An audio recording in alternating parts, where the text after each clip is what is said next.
ओम शांति। ओम शांति बाबा।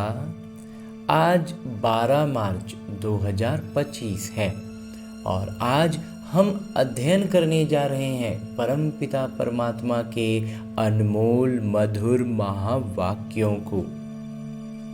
और ये अनमोल महावाक्य जो हैं वो इतने श्रेष्ठ हैं और इतने शक्तिशाली हैं कि जब हम अपने आत्म अभिमानी स्थिति में स्थित होकर इसका अध्ययन करते हैं तो ये हमारे संस्कारों को परिवर्तन कर देता है और हम आसुरी संस्कारों का त्याग कर दैवी संस्कारों से युक्त होने लगते हैं। तो इस जादू का अनुभव करने के लिए, अपने मन में उठने वाले किसी भी बात का जवाब लेने के लिए, हर बात में श्रीमत पर चलने के लिए, राय लेने के लिए चलते हैं अपने सूक्ष्म शरीर के साथ मधुबन की उस पावन धरा पर जहां बाबा साकार में मुरलियां चलाया करते थे। और वो स्थान है हिस्ट्री हॉल। मैं आत्मा अपने सूक्ष्म शरीर के साथ इस हिस्ट्री हॉल में उपस्थित हो एक क्षण से भी कम समय में हो जाता हूँ। और जैसे ही इस स्थान का अनुभव मैं करता हूँ तो परम पिता परमात्मा की उपस्थिति से, उनके सानिध्य में आने से मुझ आत्मा में पवित्रता के प्रकंपनों का संचार एकदम तीव्र हो जाता है। असीम शांति का अनुभव और परमात्म प्रेम में लवलीन होकर मैं आत्मा अपने सूक्ष्म शरीर के साथ मानो बाबा के संग संग सुख के झूले में झूलने लगता हूँ। परम पिता परमात्मा के सानिध्य में उपस्थिति से मुझ आत्मा में ज्ञान प्रकाश भरता है, जिससे मुझ आत्मा की ज्योत जग जाती है, तेज हो जाती है। और इस तेजोमय ज्योति से मुझ आत्मा की अष्ट शक्तियां जागृत होने लगती हैं और चारों ओर आनंद का ये आवरण मुझ आत्मा को आनंद विभोर कर देता है। और ऐसी श्रेष्ठ अवस्था में स्थित होकर परम पिता परमात्मा के सानिध्य में रहकर अध्ययन करते हैं मुरली, जहां बाबा कहते हैं, मीठे बच्चे, बाबा अभी तुम्हारी पालना कर रहे हैं, पढ़ा रहे हैं, घर बैठे राय दे रहे हैं। हम घर बैठे बाबा हमको राय दे देते हैं। तो एकदम कदम कदम पर राय लेते रहो। हर छोटी बड़ी बात पर बाबा से राय लेते रहो। बाबा से एकदम रूरिहान में बाबा से ऐसे बातचीत करनी है जैसे बाबा हमारे एकदम संग सचमुच हैं। ये अनुभव में रहेंगे तो परम पिता परमात्मा की उपस्थिति, हम उनके सानिध्य में रहेंगे और उनके आवरण में कोई भी विकार आ नहीं सकता। और ना जब विकार नहीं तो दुख नहीं। इसीलिए बाबा कहते हैं कि कदम कदम पर राय लेते रहो, तब ऊंच पद मिलेगा। और भविष्य में तो फिर ऊंच पद मिलेगा ही, लेकिन वर्तमान में भी हम विकारों से मुक्त होने लगते हैं। बहुत खुशी का अनुभव करता है, जादू का अनुभव होता है। आगे प्रश्न रूप में बाबा कहते हैं कि सजाओं से छूटने के लिए कौन सा पुरुषार्थ बहुत समय का चाहिए। बाबा कहते हैं सजाओं से छूट जाएंगे ना, आदत संस्कार बन जाएगा परमात्मा के संग रहने का। तो अभ्यास कौन सा करना होगा, ये बाबा आज प्रश्न रूप में कह रहे हैं। उत्तर बतलाते हैं, नष्टो मोहा बनने का। फिर मोह, बड़े विकार तो हटते हैं, काम क्रोध में बहुत ज़्यादा मुक्ति मिल जाती है। लेकिन ये मोह ना बहुत महीन धागा है। बाबा कहते हैं ये होना होगा, ये करना होगा और बहुत लंबे समय का अभ्यास चाहिए। किसी में भी ममत्व ना हो, किसी में भी, चाहे वो वस्तु हो, व्यक्ति हो, कोई भी हो। अपने दिल से पूछना है, हमारा किसी में मोह तो नहीं है? कोई भी पुराना संबंध अंत में याद न आए। योग बल से सब हिसाब किताब चुकतू करने हैं, तभी बगैर सजा ऊंच पद मिलेगा। हाँ जी बाबा, मोह नहीं रखना है बाबा, समझ गए बाबा। एक भी, बाबा कहते हैं, याद आ गया, जैसे एक भी संकल्प नकारात्मक हो गया या साधारण हो गया तो बाबा कहते हैं वो व्यर्थ में गया, तो वो पाप की श्रेणी में आता है। एक दिन बाबा ने मुरली में कहा था, आज बाबा कहते हैं एक भी अगर याद में आ गया तो फिर बिना सजा के नहीं जा पाएंगे। बिना सजा के जाना है तो पूरा नष्टो मोहा, और ये चीज अभ्यास से आएगी। ओम शांति। अभी तुम किसके सम्मुख बैठे हो?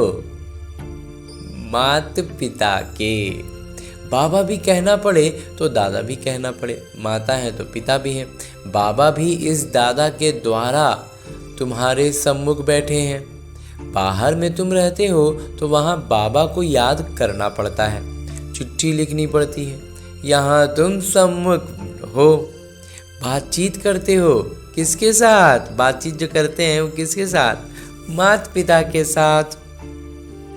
ये है ऊंचते ऊंच दो अथॉरिटी। ये दोनों अथॉरिटी क्या है? बहुत ऊंचे हैं। ब्रह्मा है साकार और शिव है निराकार। अभी तुम जानते हो ऊंचते ऊंच अथॉरिटी बाबा से कैसे मिलना होता है। सर्वोच्च सत्ता है, उनसे कैसे मिलना है। बेहद के पिता जिसको पतित पावन कह बुलाते हैं, अभी प्रैक्टिकल में तुम उनके सम्मुख बैठे हो। कितना बड़ा बात है कि जिनको भक्ति मार्ग में इतने भक्त आज भी पुकार रहे हैं, इतना सब कुछ कर रहे हैं, इतना हठ योग लगा रहे हैं, और वो भगवान हमारे सम्मुख बैठे हैं एकदम प्रैक्टिकल में। बाबा बच्चों की पालना कर रहे हैं, पढ़ा रहे हैं, हमें छोटी छोटी बातों में हमारा इतना ख्याल रखते हैं, इतना ख्याल रखते हैं। हर बात में बाबा हमारे साथ होते हैं और मुरली में हमें शिक्षा देते हैं प्रत्यक्ष रूप से। इतना प्यार, इतना पालना और इतना श्रेष्ठ पढ़ाई, ज्ञान का ऐसा तलवार धार कर देते हैं कि सब विकार कट जाए। घर बैठे भी बच्चों को राय मिलती है कि घर में ऐसे ऐसे चलो। बाबा कहते हैं घर बैठे भी मिलती है। मतलब कहीं आना जाना भक्ति में तो फलाना धाम जाएंगे, फलानी जगह जाएंगे तब ये मनोरथ पूरा होगा, ऐसा कुछ भी नहीं है। हर छोटी बड़ी बात बाबा कहते हैं घर बैठे बात बताते हैं, राय देते हैं। अब बाबा की श्रीमत पर चलेंगे तो श्रेष्ठ से श्रेष्ठ बनेंगे। अब उस श्रीमत जो बाबा दे रहे हैं उस पर हमें चलना है तो हम श्रेष्ठ से श्रेष्ठ हो जाएंगे। बच्चे जानते हैं हम ऊंचते ऊंच बाबा की मत से ऊंचते ऊंच मर्तबा पाते हैं। परम पिता परमात्मा मेरे ऊंचते ऊंच हैं, ऊंचा से भी ऊंचे हैं, तो उनकी मत पर चलेंगे तो हम भी क्या हो जाएंगे? ऊंचा से भी ऊंचा मर्तबा पा लेंगे। मनुष्य सृष्टि में ऊंचते ऊंच ये लक्ष्मी नारायण का मर्तबा है। मनुष्य सृष्टि में सबसे ऊंचे कौन है? लक्ष्मी नारायण। ये पास्ट में होकर गए हैं, ये अभी के लिए पास्ट हो गया है, बीती हुई बात हो गई। मनुष्य जाकर इन ऊंच को नमस्ते करते हैं। मुख्य बात है ही पवित्रता की। और क्यों नमस्ते करते हैं? बाबा कहते हैं क्योंकि पवित्र है। मनुष्य तो मनुष्य ही है, वो भी एक मनुष्य है, हम भी आज एक मनुष्य हैं, लेकिन वो परम पवित्र की स्थिति में है और हम पतित स्थिति में हैं। परंतु कहाँ वो विश्व के मालिक, कहाँ अभी के मनुष्य? ये तुम्हारी बुद्धि में ही है। भारत बरोबर 5000 वर्ष पहले ऐसा था, हम ही विश्व के मालिक थे और किसी की बुद्धि में ये नहीं है। इनको भी पता थोड़े ही था। बिल्कुल घोर अंधियारे में थे। अभी बाबा ने आकर बताया है, ब्रह्मा सो विष्णु, विष्णु सो ब्रह्मा कैसे होते हैं। ये बड़ी गूढ़ रमणीक बातें हैं जो और कोई समझ न सके। सिवाय बाबा के ये ज्ञान कोई पढ़ा न सके। निराकार पिता आकर पढ़ाते हैं। वो परम पिता परमात्मा निराकार हैं और वहीं आकर हमें पढ़ाते हैं। श्री कृष्ण भगवानुवाच नहीं है। बाबा कहते हैं, मैं तुमको पढ़ाकर सुखी बनाता हूँ, फिर मैं अपने निर्वाण धाम में चला आता हूँ। मैं तुम्हें पढ़ाता हूँ, सुखी बन जाते हो, फिर मैं अपने निर्वाण धाम में आ जाता हूँ। अभी तुम बच्चे सतो प्रधान बन रहे हो, इसमें खर्चा कुछ भी नहीं है। सिर्फ अपने को आत्मा समझ बाबा को याद करना है। बगैर कौड़ी खर्चा 21 जन्म के लिए तुम विश्व के मालिक बनते हो। पाई पैसा भेज देते हैं, वो भी अपना भविष्य बनाने। जो भी पैसा लगता है कि हम सहयोग में लगा रहे हैं, यज्ञ में अपना भी गिलहरी की तरह अपना योगदान लगा दे रहे हैं, तो बाबा कहते हैं वो भी अपने ही लिए होता है। वो फिर हमको तो बाबा उसका पदम गुना रिटर्न देंगे ना। तो वैसे बाबा ने आज कह दिया कि हम पाई पैसा नहीं भी देंगे तो भी विश्व के मालिक बनेंगे। कब? जब ज्ञान में ऊपर होंगे, ज्ञान धन का दान करेंगे। कल्प पहले जिसने जितना खजाने में डाला है उतना ही अब डालेंगे, न ज़्यादा न कम डाल सकते। ये बुद्धि में ज्ञान है, इसलिए फिक्र की कोई बात नहीं रहती। बगैर कोई फिक्र के हम अपनी गुप्त राजधानी स्थापन कर रहे हैं। ये बुद्धि में सिमरण करना है। तुम बच्चों को बहुत खुशी में रहना चाहिए और फिर नष्टो मोहा भी बनना है। यहाँ नष्टो मोहा होने से फिर तुम वहाँ मोहजीत राजा रानी बनेंगे। तुम जानते हो ये पुरानी दुनिया तो अब खत्म होनी है, अब वापस जाना है। फिर इसमें ममत्व क्यों रखें? तो खत्म हो, टूटने वाला है, धुलने वाला है, सब धुलाई हो जाएगा।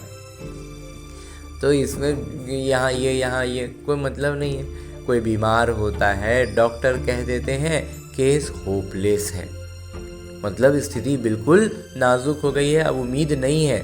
तो फिर उनसे ममत्व निकल जाता है। तो फिर मन में कहीं ना कहीं कितना भी प्रिय हो, बुद्धि में बैठ जाती है बात कि अब नहीं रहने वाला है, आत्मा शरीर छोड़ देगी। तो पहले ही ममत्व कम हो जाता है। तो समझते हैं आत्मा एक शरीर छोड़ जाए दूसरा लेती है। इतना फिर समझ में आता है कि आत्मा ये शरीर छोड़ेगी दूसरा शरीर लेगी। आत्मा तो अविनाशी है ना। आत्मा चली गई, शरीर खत्म हो गया, फिर उनको याद करने से फायदा क्या? अभी बाबा कहते हैं तुम नष्टो मोहा बनो। अपनी दिल से पूछना है, हमारा किसी में मोह तो नहीं है? नहीं है बाबा, मोह नहीं है। नहीं तो वो पिछाड़ी में याद जरूर आएंगे। नष्टो मोहा होंगे तो ये पद पाएंगे। स्वर्ग में तो सब आएंगे, वो कोई बड़ी बात नहीं है। बाबा कहते हैं स्वर्ग में तो आने को तो सब आएंगे, जो भी बाप ब्राह्मण बच्चे बने हैं स्वर्ग में तो सब आ जाएंगे, ये कोई बड़ी बात नहीं है। बड़ी बात है सजा न खाकर ऊंच पद पाना। बड़ी बात क्या है? सजा भी ना मिले, और जो सजा जिसको नहीं मिलेगा वो बहुत ऊंच पद मिलेगा। और बाकी सजा उजा खाओ के तो बाबा कहते हैं स्वर्ग में तो सब पहुँचबे करेगा। योग बल से हिसाब किताब चुकतू करेंगे तो फिर सजा नहीं खाएंगे। नहीं खाना है सजा बाबा। पुराने संबंधी भी याद ना पड़े, नहीं बाबा, पूरा मोह निकाल के सिर्फ बाबा की याद में रहने का अभ्यास अब बढ़ा रहे हैं बाबा, और इसका जादू भी अनुभव अब कर रहे हैं बाबा। अभी तो हमारा ब्राह्मणों से नाता है, फिर हमारा देवताओं से नाता होगा। अभी हमारे संबंध संपर्क में कौन है? ब्राह्मण। और जब स्वर्ग में जाएंगे तो तब देवी देवता होंगे। अभी का नाता सबसे ऊंचे है। तो बाबा कहते हैं कि अभी का जो हमारा नाता है ये सबसे ऊंचे है, सबसे अच्छा है। क्योंकि सबके साथ अभी भगवान का अनुभव साथ में कर रहे हैं ना। फिर स्वर्ग में भगवान का, परमपिता परमात्मा का अनुभव नहीं होगा ना, वहाँ सिर्फ सुखों में रहेंगे। अभी तुम ज्ञान सागर पिता के बने हो, सारा ज्ञान बुद्धि में है। पहले थोड़ी ही ये जानते थे कि सृष्टि चक्र कैसे फिरता है। अभी बाबा ने समझाया है। बाबा से वर्षा मिलता है तब तो बाबा के साथ प्रेम है ना। बाबा द्वारा स्वर्ग की बादशाही मिलती है। उनका यह रथ मुकर्रर है।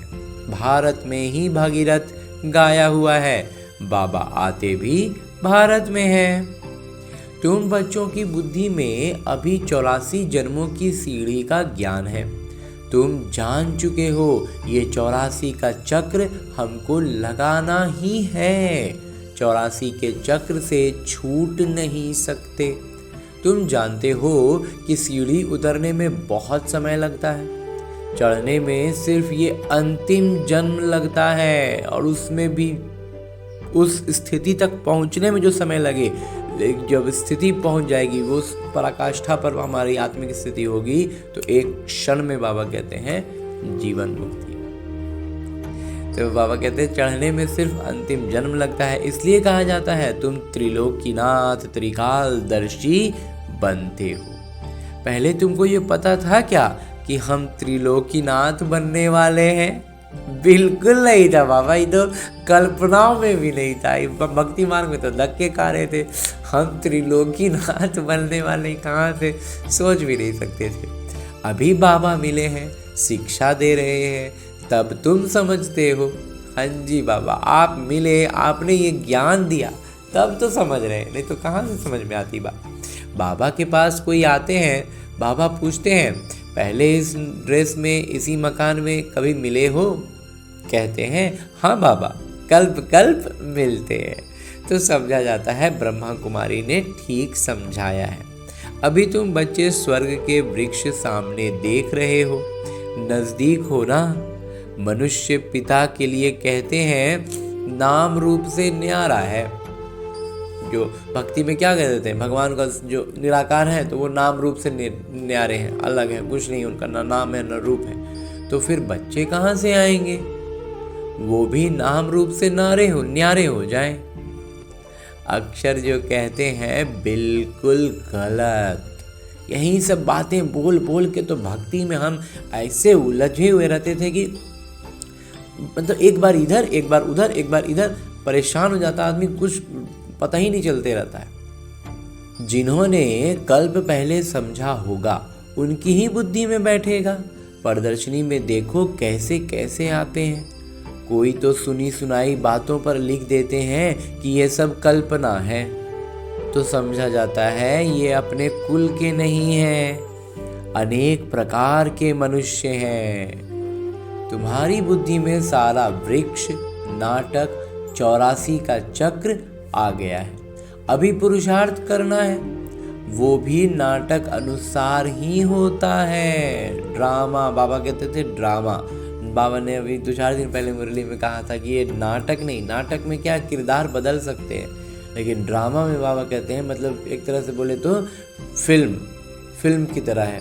जो एक बार शूट हो गया है बस वही रहेगा, वो चेंज नहीं हो सकता है। लेकिन जो नाटक होता था, मंच पर जो होता था, उसमें कुछ बदलाव हेर फेर हो सकता था, लेकिन इसमें बाबा कहते हैं कोई हेर फेर नहीं होगा। इसलिए बाबा ने कहा कि अभी पुरुषार्थ करना है, लेकिन वो पुरुषार्थ भी होगा ड्रामा अनुसार। ड्रामा में नूंद है, ऐसे भी नहीं कि ड्रामा में पुरुषार्थ करना होगा तो करेंगे, ये कहना बाबा कहते हैं गलत है। ड्रामा को पूरा नहीं समझा है, उनको फिर नास्तिक कहा जाता है। ये बहुत, फिर आज बाबा एकदम ड्रामा को लेकर के एकदम सूक्ष्म बात कह देते हैं कि एक तरफ बाबा कहते हैं कि सब जो पुरुषार्थ है, अभी पुरुषार्थ करना है, लेकिन वो भी होगा ड्रामा के अनुसार। और फिर अगली बार में कहते हैं, और ये क्योंकि वो ड्रामा में जो नूंद होगा वो होगा, लेकिन ऐसा भी नहीं है कि ड्रामा में पुरुषार्थ करना होगा तो करेंगे, ये कहना बाबा कहते हैं गलत है। क्यों गलत है? क्योंकि ड्रामा को पूरा नहीं समझा है, उनको फिर नास्तिक कहा जाता है। बाबा कहते हैं जो ड्रामा को भी पूरा नहीं समझाना तो वो फिर नास्तिक की श्रेणी में चला जाएगा। वे बाबा से प्रीत रख ना सकें, ना ड्रामा के राज को उल्टा समझने से गिर पड़ते हैं। उसको समझ नहीं, भाई इस राज को, ये वास्तव में बहुत सूक्ष्म राज है, इसको नहीं समझने से ही बाबा कहते हैं गिर पड़ते। वो माया का एक वास्तव में वार हो जाता है। वो जो होता है ना, वो माया का वार है कि अरे जब ड्रामा अनुसार होना है तो फिर जो करना होगा कर लेंगे, हो जाएगा अपने से। तो ये बात माया ला देती है ना बुद्धि में। इसलिए क्या होगा, जब माया घुस जाएगी तो गिरा देगी, गिर पड़ते हैं। फिर समझा जाता है इनकी तकदीर में नहीं है। विघ्न तो अनेक प्रकार के आएंगे, उनकी परवाह नहीं करनी है। बाबा कहते हैं जो अच्छी बातें तुमको सुनाते हैं वो सुनो, बाबा को याद करने से खुश बहुत रहेंगे। हाँ जी बाबा, बाबा की याद में रहने से ना सचमुच खुशी लगातार बनी रहती है। बुद्धि में है अब 84 का चक्र पूरा होता है, अब जाना है अपने घर, ऐसे ऐसे अपने साथ बातें करनी है। तुम पतित तो जा नहीं सकते हो, पहले जरूर साजन चाहिए, पीछे बारात, बारात पीछे पीछे चलती है। गाया हुआ भी है भोलेनाथ की बारात। सबको नंबरवार जाना तो है, इतना आत्माओं का झुंड कैसे नंबरवार जाता होगा। इतनी आत्मा, करोड़ों आत्माएं हैं और बाबा कहते हैं सब एक साथ मोटा मोटी जाएंगे तो कैसे जाता होगा। मनुष्य पृथ्वी पर कितनी जगह लेते हैं, कितना फर्नीचर, जागीर आदि चाहिए। आत्मा तो है बिंदी, आत्मा को क्या चाहिए, कुछ भी नहीं। आत्मा कितनी छोटी जगह लेती है। इस साकारी वृक्ष और निराकारी वृक्ष में कितना फर्क है। वो है बिंदियों का वृक्ष। ये सब बातें बाबा बुद्धि में बिठाते, ये सारी बातें बाबा बुद्धि में बिठाते कि ये जो वृक्ष होगा ना, यहाँ करोड़ों आत्माएं होंगी, वो कितना छोटा होगा, क्योंकि वो बिंदी है तो बिंदी को कितनी जगह चाहिए। यहाँ तो बाबा कहते हैं फर्नीचर चाहिए, जागीर चाहिए मनुष्य के लिए रहने के लिए। और ये सारी सूक्ष्म सूक्ष्म बातें बाबा बैठ हमारी बुद्धि में आज कहते हैं बिठाते हैं। तुम्हारे सिवाय ये बातें दुनिया में और कोई सुन भी ना सके, समझ में ही नहीं आएगा, बुद्धि बात घुसेगी नहीं कि बोल क्या रहे, हो क्या रहा है। बाबा अभी अपने घर और राजधानी की याद दिलाते हैं। तुम बच्चे रचयिता को जानने से सृष्टि चक्र के आदि मध्य अंत को जानते हो। तुम त्रिकालदर्शी आस्तिक हो गए। दुनिया भर में कोई आस्तिक नहीं। वास्तविकता में आस्तिक होने का जो बाबा परिभाषा बतलाते हैं ना, वो उस पर हम ही उतरते हैं। और भक्ति मार्ग में कोई वास्तव में आस्तिक नहीं हुआ। वो है हद की पढ़ाई, ये है बेहद की पढ़ाई। वो अनेक टीचर्स पढ़ाने वाले, ये एक टीचर पढ़ाने वाले। वो कई शिक्षक होते हैं लौकिक पढ़ाई पढ़ाने के लिए, क्या है अलग अलग शिक्षक, एक ही कक्षा में 8 तरह के शिक्षक आते हैं। और यहाँ क्या है बाबा, शुरू से लेकर रात तक पूरी तरह से सिर्फ एक शिक्षक रूप में बाबा हैं, जो हमें हर तरह की बात पढ़ाते हैं, समझाते हैं, जो फिर वंडरफुल है। और ये बात तो बिल्कुल वंडरफुल है, आश्चर्यचकित कर देने वाली है। ये बाबा भी हैं, ये पिता भी हैं, शिक्षक भी हैं तो गुरु भी हैं। ये शिक्षक तो सारे विश्व के हैं, पूरा विश्व के शिक्षक हैं, परंतु सबको तो पढ़ना नहीं है, सब कोई पढ़ता नहीं ना है, पर शिक्षा तो सबको दे रहे हैं बाबा। बाबा को सभी जान जाएं तो बहुत भागें। माता पिता को देखने के लिए, दर्शन पाने के लिए लोग बाबा कहते हैं खूब भागने लगेंगे। अगर उनको बात समझ में आ गई, वो आ गए, समझ गए कि भगवान आए हुए हैं। Great great grand father Adam में बाबा आए हैं तो एकदम भाग आए। जो ग्रेट ग्रेट एडम फादर कहा जाता है, बाबा कहते हैं अगर उसमें मालूम चल जाए कि उसमें परमात्मा आए हैं तो वो एकदम भागे भागे आएंगे। बाबा की प्रत्यक्षता तब होती है जब लड़ाई शुरू होती है, फिर कोई आ भी नहीं सकते हैं। आज बाबा एक लाइन बता रहे हैं कि कौन सी वो बॉर्डर लाइन होगी। जब लड़ाई शुरू हो जाएगी ना, तब बाबा कहते हैं प्रत्यक्षता शुरू होगी, और जब प्रत्यक्षता शुरू होगी, एक तरफ लड़ाई लग चुकी होगी, तब फिर कोई आ नहीं सकता। फिर कोई हम बोलेगा कि हम भी आके ब्राह्मण बच्चा बन जाएं, बाबा कहते हैं तब टू लेट हो जाएगा। तुम जानते हो ये अनेक धर्मों का विनाश भी होना है, ये बहुत सारे धर्म भी हो गए, ये भी विनाश होगा। पहले पहले एक भारत ही था और कोई खंड नहीं था। अभी तुम्हारी बुद्धि में भक्ति मार्ग की भी बातें हैं। बुद्धि से कोई भूल थोड़ी ही हो जाता है, मतलब पूरी तरह से बुद्धि से भूल गए ऐसा तो होता नहीं है। थोड़ा बहुत बात तो बुद्ध भक्ति की रहती ही है, परंतु याद रहते हुए भी ये ज्ञान है भक्ति का किरदार पूरा हुआ, अब तो हमको वापस जाना है। हाँ जी बाबा, बाबा कहते हैं बुद्धि में भक्ति की बातें कहीं ना कहीं तो थोड़ा बहुत रही, पूरा भूल ही जाए ऐसा तो होता नहीं है, लेकिन इतना साथ साथ ये भी स्पष्ट हो चुका रहता है कि वो भक्ति का एक किरदार था। अब हमें वापस घर जाना है, हमें ज्ञान मिल गया, भगवान मिल गए, तो भक्ति का कोई अर्थ ही नहीं समझ में आने लगता है। तो इसलिए अब हमको बस एक ही उद्देश्य मन में रह जाता है कि अब वापस घर जाना है। इस दुनिया में रहना नहीं है, घर जाने के लिए तो खुशी होनी चाहिए ना। बहुत खुशी है बाबा, जबरदस्त खुशी हो रही है कि अब बस किरदार अब खत्म हुआ, अब वापस जाना है। जैसे लौकिक में भी कहीं जाते हैं तो होता है ना, अपना लौकिक में जो काम रोज की रीति की करते हैं तो कोशिश करते हैं ज़्यादा से ज़्यादा काम निपटा करके अपनी तरफ से पूरा एकदम फ्री हो करके जाएं। तो बस यहाँ भी हमें बाबा वही कर रहे हैं, जितना भी हमारा हिसाब किताब इधर उधर सब है ना, सब बाबा कहते हैं चुकता कर लो, फिर चलो गोद में बैठकर जाएंगे बाबा। तुम बच्चों को समझाया है, तुम्हारी अब वानप्रस्थ अवस्था है। तुम 2 पैसे इस राजधानी स्थापन करने में लगाते हो, वो भी जो करते हो हूबहू कल्प पहले मिसल।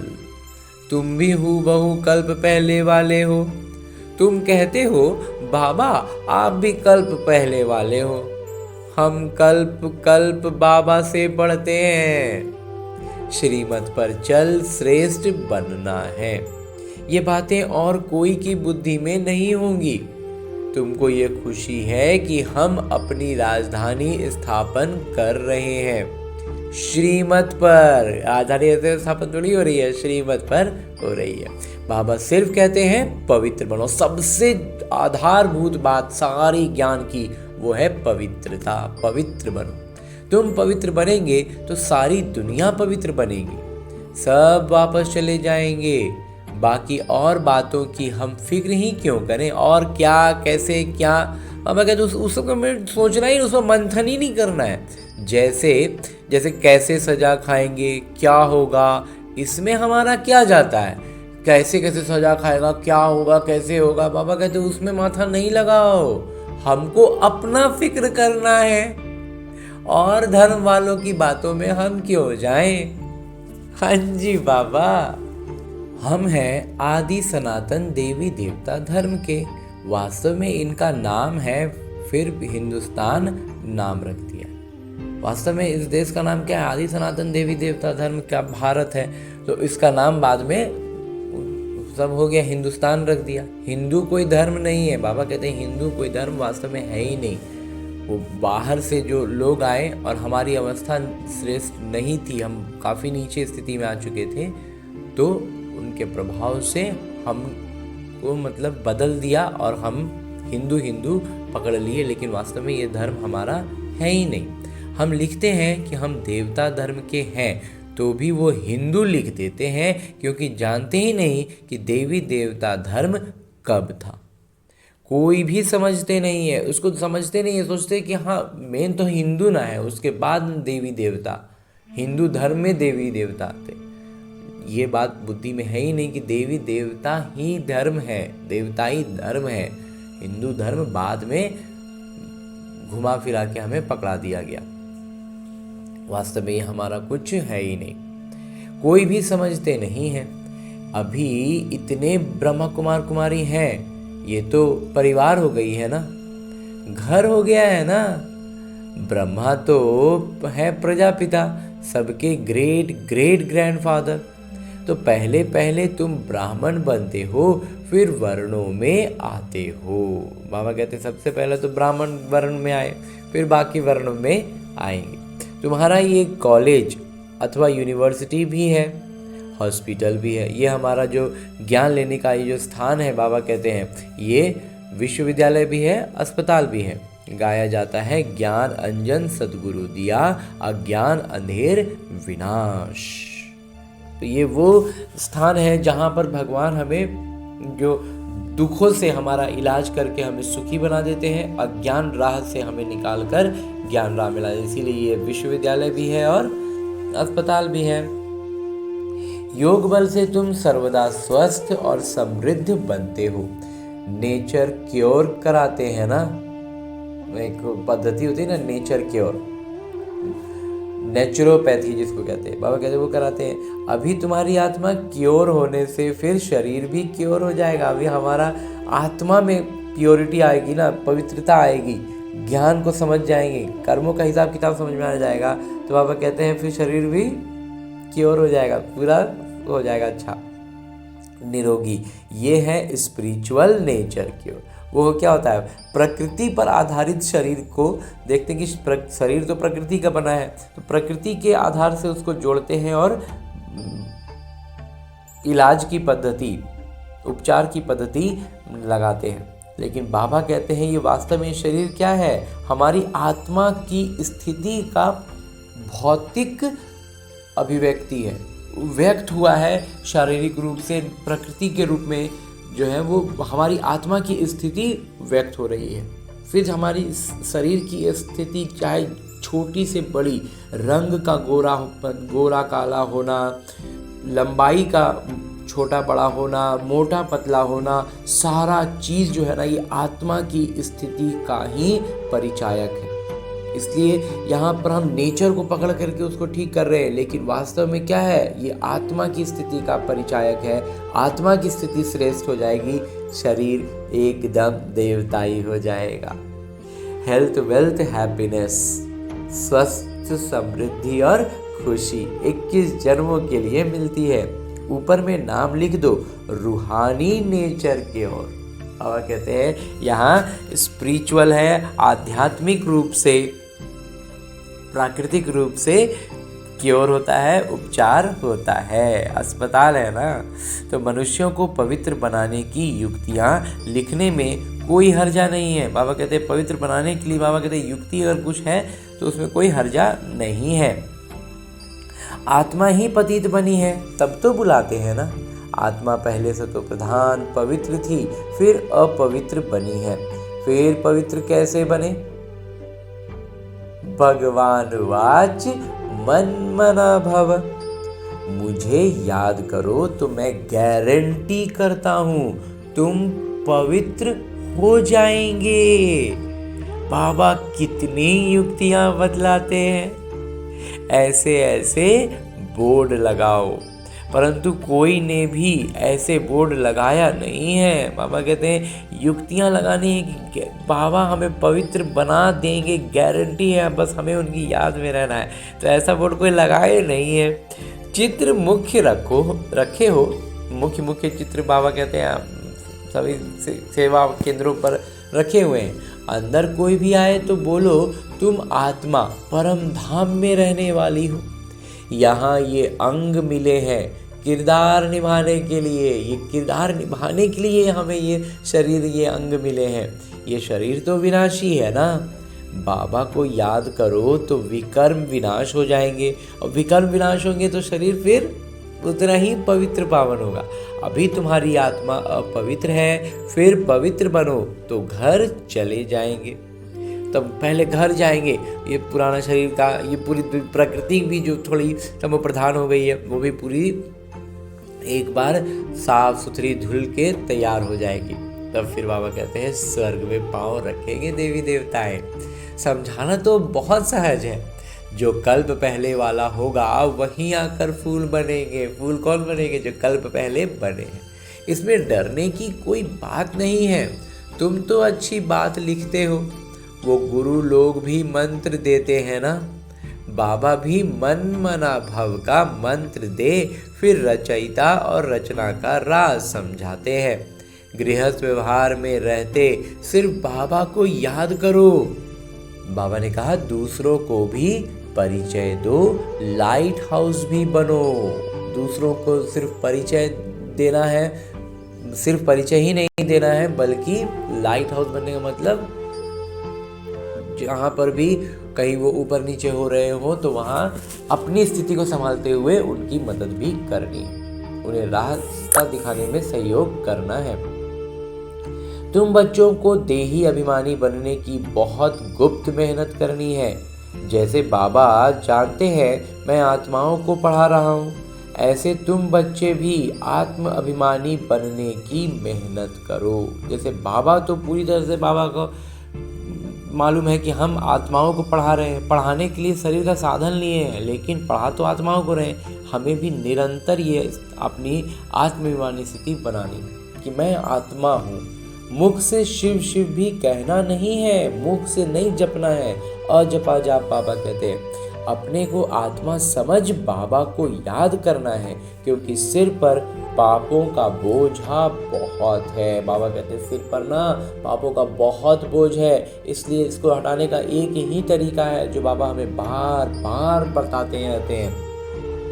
खुद को आत्मा समझना है और बाबा को याद करना है। तो आत्मा का मतलब क्या? आत्मा समझने का मतलब इस ब्रह्मा कुमार का मंथन है कि आत्मा याद करने का मतलब है कि मैं शांत स्वरूप हूँ, मैं वास्तव में प्रेम स्वरूप हूँ, मैं पवित्र हूँ। ये सारी बातें किसी भी व्यक्ति को हम लौकिक में याद करते हैं तो क्या करते हैं? उनकी गुणों को ही वास्तव में हम याद करते हैं। अगर हम इसको थोड़ा सा समझे मंथन करें तो समझ में आती है। तो वैसे ही आत्मा कहने का मतलब सिर्फ आत्मा आत्मा कहने से बुद्धि में घुसती नहीं है बात, लेकिन जब हम उसकी गुणवत्ताओं को याद करते हैं तो बात समझ में आती है और हम भीतर हमारे अंदर ये बात चलने लगती है और हम महसूस करने लगते हैं। कल्प पहले जैसे जैसे जिन्होंने वर्षा लिया होगा वहीं अपने अपने समय पर लेंगे। अदली बदली कुछ हो नहीं सकती। मुख्य बात है ही देही अभिमान, यानी आत्म अभिमानी हो पिता को याद करना। तो फिर माया का थप्पड़ नहीं खाएंगे, नहीं खाना है बाबा। देह अभिमान में आने से कुछ ना कुछ विकर्म होगा, फिर 100 गुना पाप बन जाता है। बाबा कहते हैं जहाँ देह का अभिमान आया तो फिर कुछ ना कुछ तो पाप हो। देह अभिमान का मतलब ही है कि पाप होगा, और जहाँ पाप हुआ तो बाबा कहते हैं फिर 100 गुना पाप बन जाता है। सीढ़ी उतरने में 84 जन्म लगे हैं, अब फिर चढ़ती कला एक ही जन्म में होती है। बाबा आए हैं तो लिफ्ट की भी इन्वेंशन निकली। बाबा आए तब तो ये लिफ्ट आया ना, नहीं तो थोड़ी लिफ्ट था।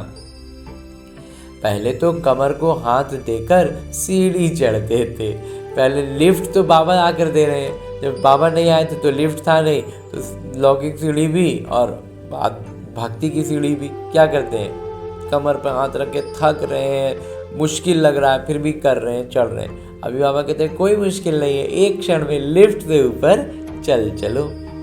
अभी सहज लिफ्ट निकली है, ये भी लिफ्ट है जो मुक्ति और जीवन मुक्ति में एक क्षण में जाते हैं। बाबा कहते हैं अब ऐसा इतना सहज लिफ्ट बाबा ने दिया है, इतना सहज ये चीज़ हमें उपलब्ध कराते हैं बाबा, जो एक क्षण में लिफ्ट है, जो मुक्ति और जीवन मुक्ति एक क्षण में चले जाते हैं। जीवन बंध तक आने में 5000 वर्ष 84 जन्म लगते हैं। अगर जिस स्थिति में आज हम फंसे, हम महसूस करते हैं कि जीवन बंधन हो गया है और इस तरह की बातें, तो बाबा कहते हैं इसको ऐसा फंसने में कितना समय लगा? 84 जन्म लगे, 5000 वर्ष लगा, और इससे निकलने में बाबा कितना कह रहे हैं? एक क्षण। ज्ञान लेने में और उसको धारण करने में, उसको उस स्थिति में आने में थोड़ा समय लग जाए, लेकिन जब स्थिति आएगी एक क्षण में जीवन मुक्ति को पाएंगे। तो जीवन मुक्ति में जाने में एक जन्म लगता है। कितना सहज है, 84 जन्म में नीचे आए, एक जन्म में ऊपर।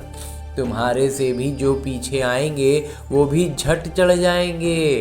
पीछे वाले बाबा कहते हैं झट से चढ़ जाएंगे, क्योंकि बाबा को जिन्होंने पहचान लिया, जिनका ज्ञान का स्तर ठीक हो गया, स्पष्टता आ गई, धारण हो गई बात, और वो सीधे लिफ्ट में चढ़ेंगे।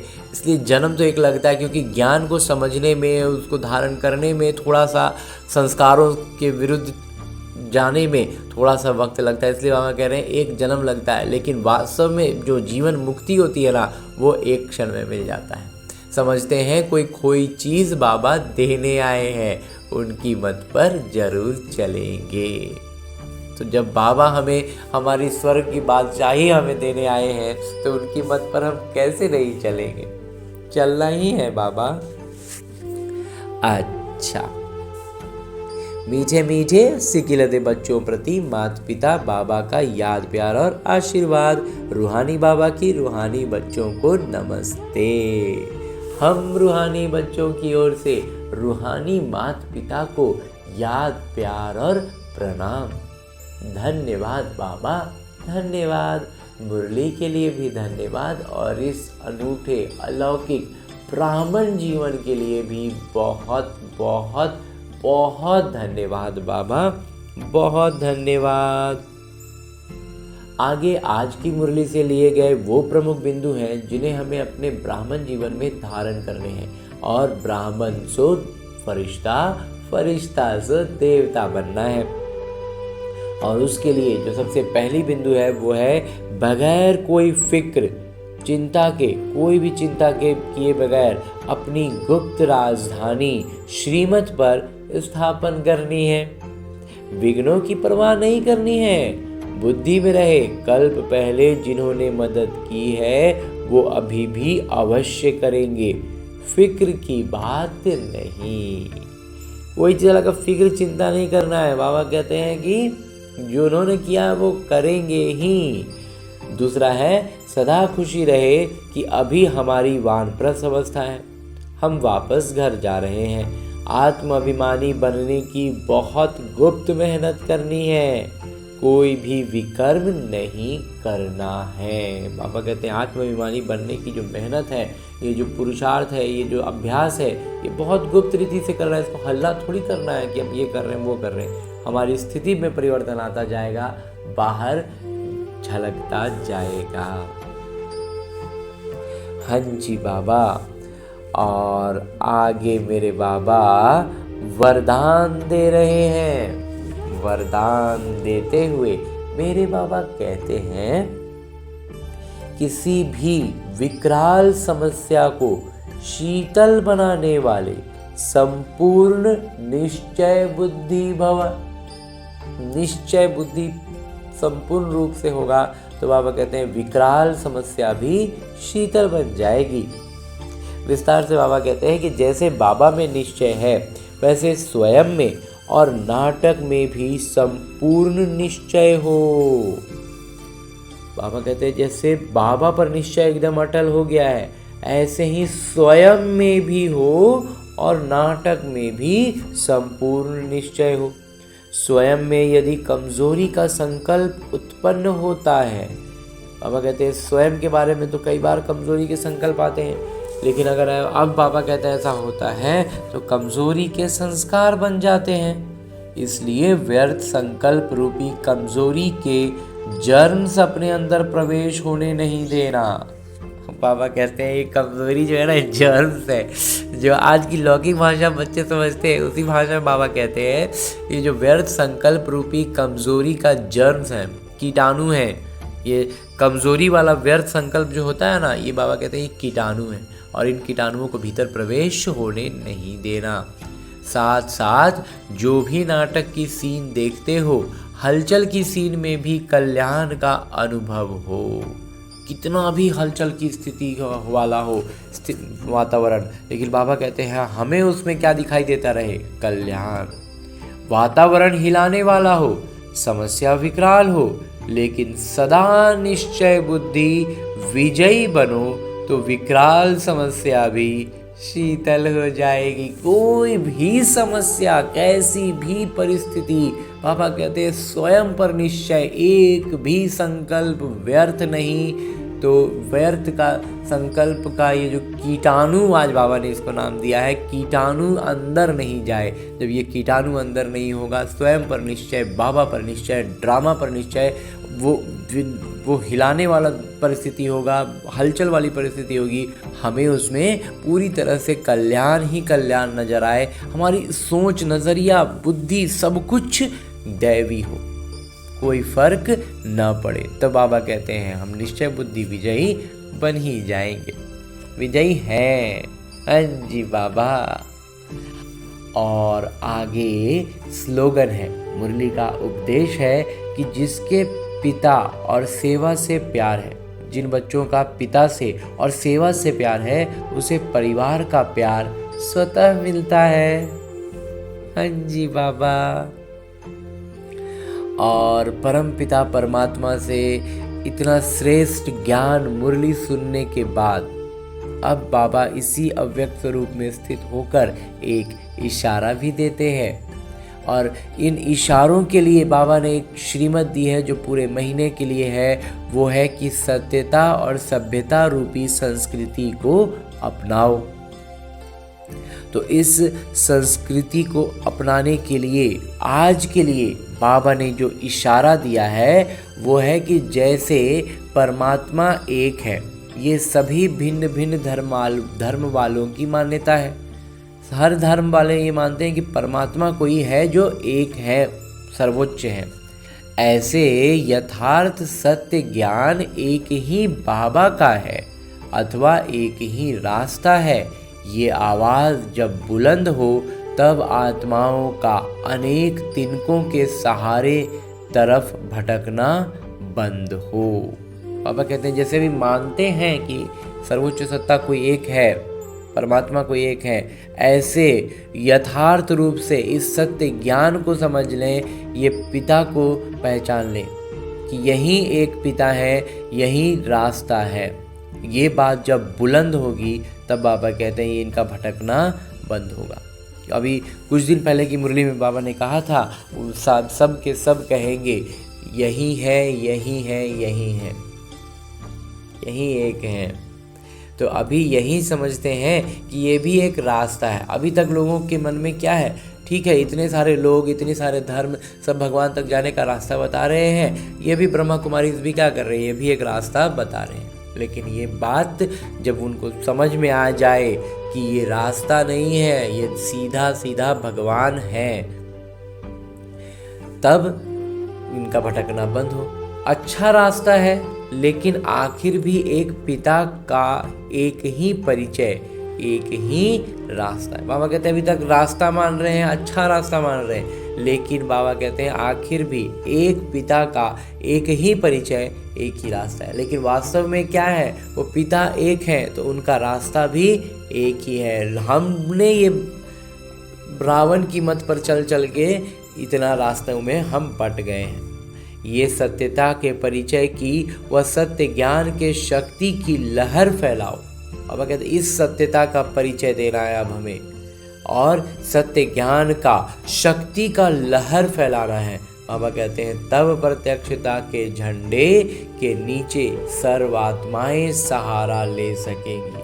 और तब जाके प्रत्यक्षता का झंडा बाबा कहते हैं लहराएगा, और उस झंडे के नीचे हर आत्माएं, सर्वात्माएं सहारा ले सकेंगी। हाँ जी बाबा। बाबा इतना स्पष्ट करके हमें बताते हैं कि जैसे वो सर्वोच्च सत्ता वो मानते हैं कि कोई एक है परमात्मा जो सर्वोच्च है, तो उन तक जाने का ये बहुत सारा रास्ता है। ये ब्रह्म कुमारी भी एक रास्ता है, लेकिन बाबा कहते हैं अब हमें सत्य परिचय उनको देना है कि जब वो बाबा पिता एक हैं तो उनका रास्ता भी यही एक है। ये बात जब उनकी बुद्धि में हम बिठा पाते हैं, उनको समझा पाते हैं, उनको अनुभव करा पाते हैं, तो बाबा कहते हैं वो होगी प्रत्यक्षता करनी। और जब प्रत्यक्षता का लहरा झंडा लहराएगा तो बाबा कहते हैं सर्व आत्माएं, सर्व जितनी आत्माएं हैं, सर्व आत्माएं सहारा ले सकेंगी। हाँ जी बाबा। और अब परम पिता परमात्मा से इतना श्रेष्ठ अव्यक्त इशारा लेने के बाद वरदान से भरपूर होकर ज्ञान मुरली से अपने इस ज्ञान तलवार में धार बाबा ने दे दी है। अब हमें इस तलवार को चलाने का अभ्यास करना है ना, क्योंकि छोटी सी इस उदाहरण से भी समझ लें कि कोई भी राजा जो पहले तलवार से युद्ध करता था, कोई भी सैनिक जो युद्ध करता है, उसकी दो बातें ज़रूरी होती हैं। एक कि उसकी तलवार में धार बहुत तेज हो, और दूसरा उसे तलवार चलाने की कला उसके अंदर, उसका अभ्यास उसको ज़बरदस्त हो, तब वो युद्ध में विजयी होता था ना। तो बिल्कुल ऐसे ही बाबा हमें इस ज्ञान मुरली से हमारी तलवार में धार बना देते हैं, तेज धार कर देते हैं। लेकिन इस तलवार को चलाने का अभ्यास हमारा एकदम सटीक होगा, इसके लिए अभ्यास अच्छे से किया हुआ होगा, तो हम सामना करने की शक्ति में जब अंतिम पेपर हो तो उसमें हम इस तलवार का बड़ी सुगमता से इस्तेमाल करें और विजयी होकर बिना सजा के, बाबा ने कहा ना कि गोद में बैठकर चल चलें वापस अपने घर। तो इस अभ्यास के लिए इस ज्ञान मुरली से हमारी बुद्धि रूपी तलवार में बाबा ने धार बना दी है। अब अभ्यास करके हमें उस कला में निपुण होना है। तो इस अभ्यास के लिए लौटना होगा हमें अपने लौकिक किरदार में ना, अपने इस स्थूल शरीर में लौटते हैं ढेर सारी शुभ भावना और शुभकामनाओं से भरपूर होकर। अच्छा, ओम शांति।